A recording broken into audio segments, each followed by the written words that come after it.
ఫిన్లాండ్లోని Helsinki నగరంలో ఓ చర్చిలో దైవ సేవకుడు ఉండేవాడు. అతడు ప్రతి ఆదివారం ఉదయకాలం ఆరాధన ముగిసిన తరువాత తన 11 కుమారుడు కెవిన్ ని వెంటబెట్టుకుని ఆ నగరంలోని వీధుల్లో వాక్యపు కరపత్రాలను పంచడానికి వెళ్లేవాడు. ఒకరోజు ఆదివారం వాళ్లు కరపత్రాలను పంచవలసిన సమయానికి ఆ ప్రదేశమంతా బాగా వర్షం పడుతుండటంతో బాగా చలిగా ఉండింది. కెవిన్ రెయిన్ కోట్ ని వేసుకుని వాళ్ల నాన్న దగ్గరికి వెళ్లాడు.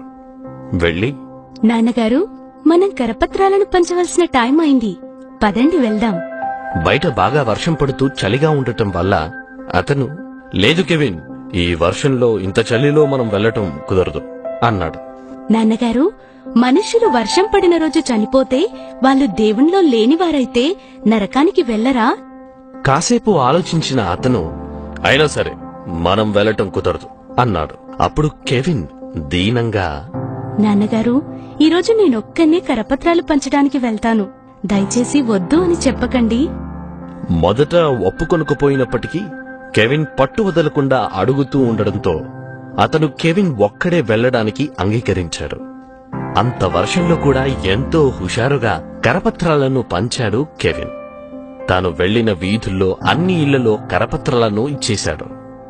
చివరిగా ఒకే ఒక్క కరపత్రం మిగిలిపోయింది. అది ఒక్కటే అయినప్పటికీ దాన్ని ఇంటికి తీసుకెళ్లడం కెవిన్ కి అస్సలు ఇష్టం లేదు. ఇది ఎవరికి ఇవ్వాలా అని చూస్తూ కెవిన్ ఆ వీధి చివర్లో ఒక ఇంటికి వెళ్లాడు. ఆ ఇంటి దగ్గరికి వెళ్లి కాలింగ్ బెల్ నొక్కాడు. ఎవ్వరూ తలుపు తెరలేదు. మళ్లీ నొక్కాడు. ఎవ్వరూ తలుపు తెరలేదు. మళ్లీ నొక్కాడు. ఎవ్వరూ తలుపు తీయడానికి రాలేదు. ఇక లాభం లేదనుకుని వెళ్లిపోదామని ఒక్క అడుగు వెనక్కేశాడు. కాని కెవిన్ మనసులో ఆ ఇంటిలో కరపత్రం ఇవ్వకుండా వెళ్లాలని లేదు. మళ్లీ తలుపు దగ్గరకు వెళ్లి కాలింగ్ బెల్ నొక్కాడు. ఎవరూ రాలేదు. పట్టు వదలక కెవిన్ మళ్లీ కాలింగ్ బెల్ నొక్కాడు. అప్పుడు ఎవరో మెల్లగా తెరిచారు. లోపల నుండి ఒక ముసలావిడ బయటకు వచ్చింది. ఆమె చాలా దుఃఖంగా కనిపించింది. ఆమె కెవిన్ ని, ఎవరు బాబు నువ్వు, ఏం కావాలి అని అడిగింది. వెలుగుతున్న ముఖంతో, పెదాల మీద చిరునవ్వుతో కెవిన్ ఇలా అన్నాడు, ఇన్నిసార్లు కాలింగ్ బెల్ కొట్టి మిమ్మల్ని ఇబ్బంది పెట్టినందుకు నన్ను క్షమించండి. దేవుడు మిమ్మల్ని ప్రేమిస్తున్నాడు. నేనిక్కడికి ఎందుకొచ్చానంటే ఒక కరపత్రం ఇవ్వడానికి. ఇది మీరు చదివితే దేవుడి ప్రేమ మీకు అర్థమవుతుంది. నేను మీకొక విషయం చెప్పడానికొచ్చాను. అదేంటంటే దేవుడు మిమ్మల్ని ప్రేమిస్తున్నాడు అని చెప్పి ఆ కరపత్రాన్ని ఇచ్చి వెళ్లిపోయాడు. తరువాత ఆదివారం ఆరాధన మధ్యలో దైవసేవకుడు విశ్వాసులను ఇలా అడిగాడు, ఈ వారంలో దేవుడు మీకు చేసిన మేళ్లను ఎవరైనా పంచుకోవాలని అనుకుంటున్నారా అని. ఎవరూ లేవలేదు. అప్పుడు చివరి వరుసలో ఉన్న ఒక ముసలావిడ లేచి ఇలా చెప్పింది, ఈ చర్చిలో ఎవ్వరికీ నేను తెలియకపోయిండవచ్చు. ఎందుకంటే నేనొక అన్యురాలిని అయ్యుండడం వల్ల చర్చిలకెప్పుడూ వెళ్ళలేదు. పోయిన ఆదివారం వరకు నాకు దేవుడంటే ఎవ్వరో తెలియదు. కొన్ని సంవత్సరాల క్రితం నా భర్త చనిపోయాడు. కన్న పిల్లలు నన్ను వదిలేసి వెళ్లిపోయారు.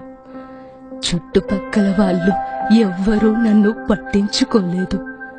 పోయిన ఆదివారం బాగా వర్షం పడుతున్న సమయంలో నేను ఈ లోకాన్ని వదిలి వెళ్లిపోవాలని నిశ్చయించుకున్నాను. ఒక తాడు తీసుకుని ఫ్యాన్ కి కట్టి స్టూలు వేసుకుని ఆ స్టూల్ ఎక్కి నా మీదికి ఆ తాడు తగిలించుకుని నా గుండెని కఠినంగా చేసుకుని స్టూల్ ని తన్నబోతుండగా మా ఇంటి కాలింగ్ బెల్ మోగింది. నేను ఆ తలుపు తీయలేదు. ఎన్ని రోజులు నా కోసం ఎవ్వరూ రాలేదు. ఇప్పుడు చనిపోదామని నిర్ణయించుకున్న తర్వాత నాకు ఎవరితో ఏం పనుంది అనుకున్నాను. తలుపు తీయలేదు. మళ్ళీ మోగింది. నేను తలుపు తీయలేదు. కాని బెల్ అలా మోగుతూనే ఉండడంతో అందరూ దూరమైనా నా కోసం ఎవరొచ్చుండొచ్చో తెలుసుకుందామని వెళ్లి తలుపు తీసేసరికి నా ఎదురుగా కాంతివంతమైన కళ్ళతో, మొహంలో చిరునవ్వుతో నేనెప్పుడు చూడని ఒక 11 ఏళ్ల వయసు ఉన్న ఆ చిన్న బాబు కనిపించాడు. అతను ఓ కరపత్రం నా చేతికిచ్చి వెళ్ళిపోయాడు. ఆ క్షణంలో నాకు ఆ కరపత్రం చదవాలి అనిపించింది. అందులోని ప్రతి ఒక్క అక్షరాన్ని చదివాను. అది చదివిన నాకు అప్పుడు అర్థమైంది, నేను ఒంటరిని కాదు అని. నన్ను ఎంతగానో ప్రేమించే కన్న తండ్రి అయిన దేవుడు నాకున్నాడు.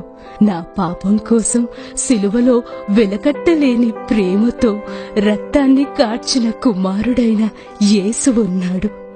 నేను చనిపోయే వరకు నా వెన్నంటే ఉండి ప్రేమతో నన్ను ఆదరించే ఆదరణకర్త అయిన పరిశుద్ధాత్ముడు నాలో ఉన్నాడు.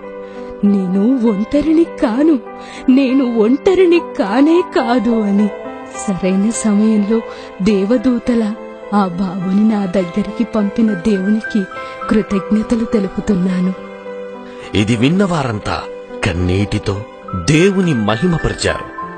దైవసేవకుడు తన కుమారుని దగ్గరకు వెళ్లి గట్టిగా హత్తుకున్నాడు. తండ్రి యొద్ద నుండి పంపబడిన యేసు తన బాధ్యతను సంపూర్తిగా నెరవేర్చాడు. ఎలా అంటే, తన సహోదరులమైన మనము నశించిపోకుండా ఉండడానికి ఆయనకు అప్పగింపబడిన పనులలో ఏ ఒక్కటి వదలకుండా అన్నిటినీ చేశాడు. ఇది చూస్తున్న నీవు ఏ ఒక్కరోజైనా దేవుని పనిని నిర్లక్ష్యం చేయటం వలన ఒక ఆత్మ నరకానికి వెళ్లే అవకాశం ఉంది. చేయుటకు నీ చేతికి వచ్చిన ఏ పనినైనా నీ శక్తి లోపము లేకుండా చెయ్యు. ప్రసంగి 9:10. 1 యోహాను 4:7 ప్రకారం మనము ఒకరినొకరము ప్రేమించుకోవాలి. యూదా 23 ప్రకారం నరకాహుతికి సిద్ధమైన సహోదర సహోదరిమణులను ఏ విధంగానైనా ఆ నరకాగ్ని నుండి రక్షించాలి.